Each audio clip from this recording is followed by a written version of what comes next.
दोस्तों, एक दिन पहले हमने आपको दिखाया है कि पूजा पाल ने आरोप लगाया, डीजीपी ऑफिस गई और कहा कि दरअसल अखिलेश यादव को खुश करने के लिए समाजवादी पार्टी के कार्यकर्ता उनके ऊपर ऐसी छींटाकसी कर रहे हैं, उन्हें ट्रोल कर रहे हैं। इस बात के लिए वो डीजीपी साहब के पास गई थी और वहां से आश्वासन मिला है कार्रवाई होगी। मुझे ही पूरा भरोसा है जिस लय ताल में वो चल रही है उस पर कार्रवाई जरूर होगी। लेकिन कल भी मैंने सवाल किया था, लेकिन आज उससे इतर बात करूंगा, क्योंकि आज खुद पूजा पाल के कुछ वक्तव्य मैं आपको सुनाऊंगा, आपको उनके बयान सुनाने और दिखाने जा रहा हूं। क्योंकि ऐसा नहीं होना चाहिए कि केवल एक तरफ की बात होनी चाहिए। कुछ पत्रकारिता इसे ही कहते, हो सकता है कुछ लोग पत्रकारिता का मतलब एजेंडा समझते हो, लेकिन मैं पूजा पाल से कई सवाल आज पूछूंगा उनके बयानों के जरिए। ये मैं नहीं कहूंगा, मेरा चैनल नहीं कहेगा, बल्कि पूजा पाल खुद बोलेंगी। पूजा पाल जो बोलेंगी उसी में कई सवाल छिपे हुए हैं, और ये क्या इन सवालों का जवाब वो आगे आकर दे पाएंगी।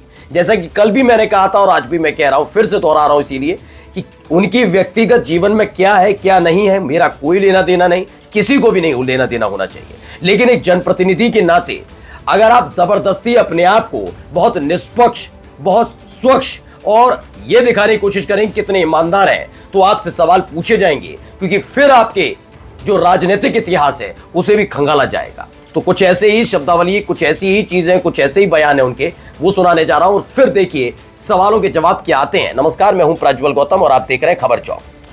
दरअसल उन्होंने एक के बाद एक, जब से उन्होंने सदन के अंदर बोला और उसके बाद उनका निष्कासन हुआ, उसके बाद से उन्होंने एक मुद्दा पकड़ा है।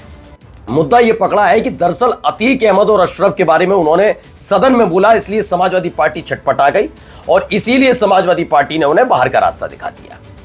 जबकि 3 विधायकों पर पहले ही कार्रवाई हो चुकी थी।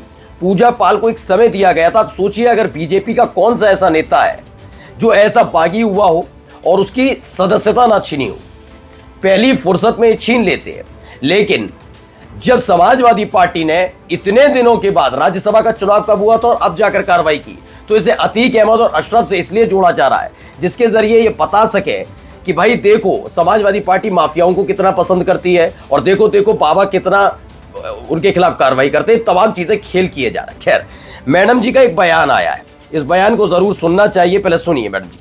लोगों पर गोलियां बरसाई, जिसने हजारों हत्याएं की, जिसने पता नहीं कितने बहनों के मांग को सूनी किया, पता नहीं कितने माताओं के गोदी को सूनी किया, पता नहीं कितने हजार बच्चों को अनाथ किया। क्या ऐसे अपराधियों को माफिया बोलना क्या गलत है? अगर एक माफिया को माफिया बोलना अपराध है तो ये अपराध पिछड़े समाज की बेटी पूजा पाल बार बार करती रहेगी।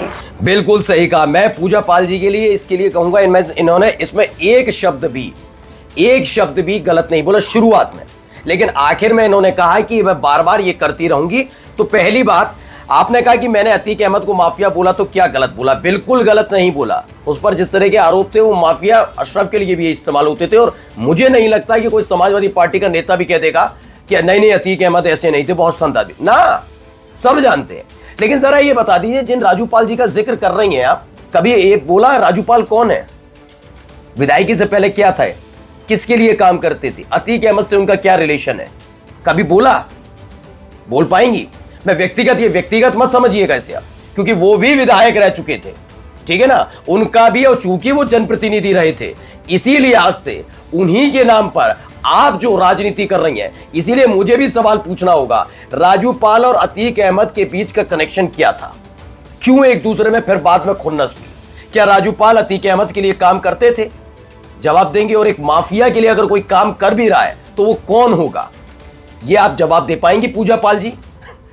लेकिन नहीं।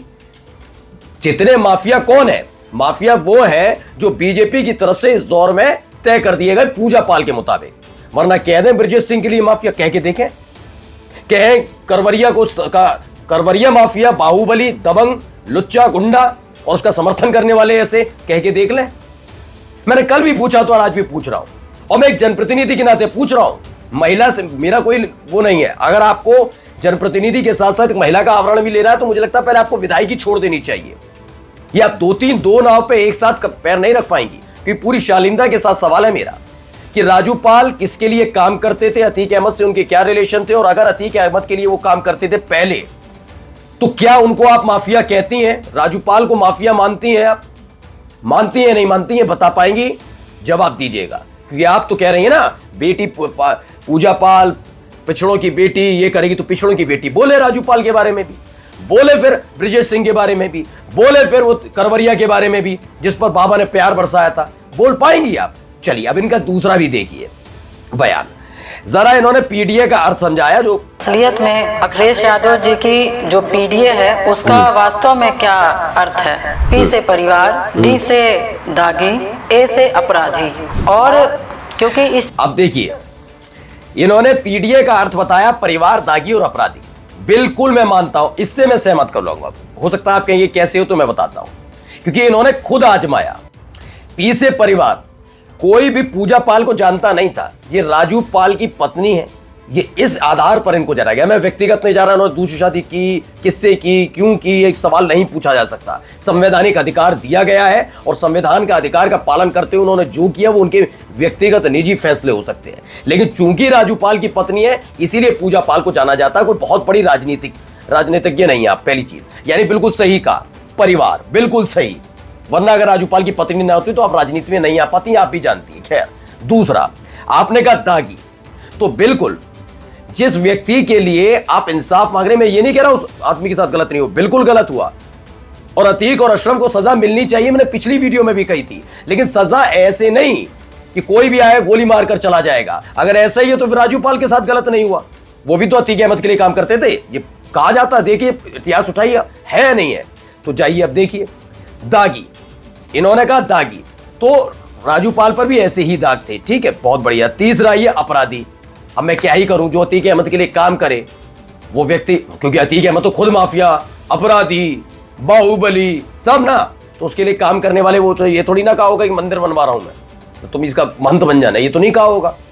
क्या करते थे सब जानते हैं। तो मैडम ये भी एक हमारा सवाल है। तो बिल्कुल मैं तो पीडीए का अर्थ इस इनके लिहाज से, अखिलेश के लिहाज से नहीं कह रहा हूं, इनका अपना पीडीए बता रहा हूं। इसलिए शायद इसीलिए समाजवादी पार्टी के साथ जुड़ी थी ये, इन्हें ऐसा एहसास होता है पीडीए का मतलब। वरना सब जानते हैं पी से पिछड़ा, डी से दलित और ए से आदिवासी। सांसें फुला रखी हैं बीजेपी वालों की। अब चूंकि बीजेपी से नजदीकियां बढ़ रही हैं तो भैया पीडीए आज खामी नजर आ रही होगी। इतने वक्त से आप कर क्या रही थी समाजवादी पार्टी में? अगर इतनी ही बुरी लग रही थी सपा तो क्या बुरी है? अचानक से तो पता नहीं लगा होगा। ऐसा तो नहीं है कि समाजवादी पार्टी जब आपने ज्वाइन की उससे 4 दिन पहले बनी थी, या उस पर जो आप आरोप लगा रही हैं उसी दिन के हैं, उसके बाद के हैं जब आपने समाजवादी पार्टी ज्वाइन की। आपने जब समाजवादी पार्टी ज्वाइन की उसके पहले के आरोप लगा रही हैं ना उन पर आप, तो फिर क्या पहले पता नहीं था या अभी ये ज्ञान चक्षु खोले आपके? नहीं। आइए अगला देखिए। प्रधानमंत्री पद का सम्मान हर भारतीय का सम्मान है। कांग्रेस और आरजेडी, पहले तो ना आरजेडी है, ठीक है, के मंच से माननीय नरेंद्र मोदी जी के लिए प्रयोग हुई अभद्र भाषा निंदनीय। ओके, लोकतंत्र में मतभेद हो सकते हैं मगर अपमानजनक शब्द हमारी संस्कृति का हिस्सा नहीं। जनता ऐसे व्यवहार का जवाब लोकतांत्रिक तरीके से देगी। अब ये इनको सब कुछ याद आया, प्रधानमंत्री का पद का सम्मान। मैं बस इतना इनके भी वो देखना चाहता हूं ट्वीट की, सोचिए कैसे विचार एक रातों रात बदलते हैं। अब मैंने कहा ना वो भाई लोकतांत्रिक है, ठीक है बदल सकते हैं, लेकिन आजकल बीजेपी अच्छी लग रही हो, कह रही है बीजेपी से मतलब नहीं। अब बीजेपी आपको जाना है ना, बीजेपी तो कही है ना, हम बीजेपी में जा रहे हैं, खत्म बात। ये जबरदस्ती में राजनेताओं को समझ नहीं पाता कि ये कहानियां क्यों बनाते हैं कि मैंने माफिया को माफिया कह दिया तो क्या गलत कह दिया मैंने, ये क्यों? आपकी मर्जी, आप जा रहे हैं, आज आपके विचार नहीं मिल रहे समाजवादी पार्टी के साथ, जाइए बीजेपी के साथ। तो ये साफ सुथरी राजनीति की छवि बनाने की कोशिश क्यों पूजा पाल जी? इस जबरदस्ती थोपने की कोशिश क्यों? क्योंकि मैं नहीं कह रहा हूं, मैंने जब नीचे इसी में देख रहा था इनके में, तो देखिए एक सत्यम पाल है उन्हें, पर ये तो आपके भाजपाइयों की संस्कृति है। सत्यम पाल लिख रहे हैं, ये आप ही के पाल समाज के लोग हैं जो आपके बारे में हम ऐसा लिख रहे हैं। कम से कम इनके बारे में शेयर कर लो आप, क्योंकि पाल समाज तो आपका परिवार ही, आप ही लिख रही है ना ट्विटर हैंडल पर, तो इनके बारे में भी जरा सोच लीजिए आप। क्या आपने कभी पूछा नरेंद्र मोदी साहब से? आज आपको क्या ना रहा है? आपको एएनआई के वो कैमरामैन की याद है जिसे योगी आदित्यनाथ ने बड़े संस्कारी शब्दों के साथ नवाजा था? क्या आपने योगी आदित्यनाथ से पूछा था जाकर कि किसको कैसे बात करनी चाहिए? खैर, आपसे उम्मीद ही क्या की जाए, आपने पूरा आवरण ओढ़कर जो बीजेपी में जाने की कोशिश कर रही है सबको दिख रहा है। इसको जबरदस्ती मत करिए, और फजीयत कराता है, यकीन मानिए इस दौर में जनता सब जानती है। नमस्कार। New public inter college Lucknow, admission open. For more information call 0522 282232 और 7755 089585।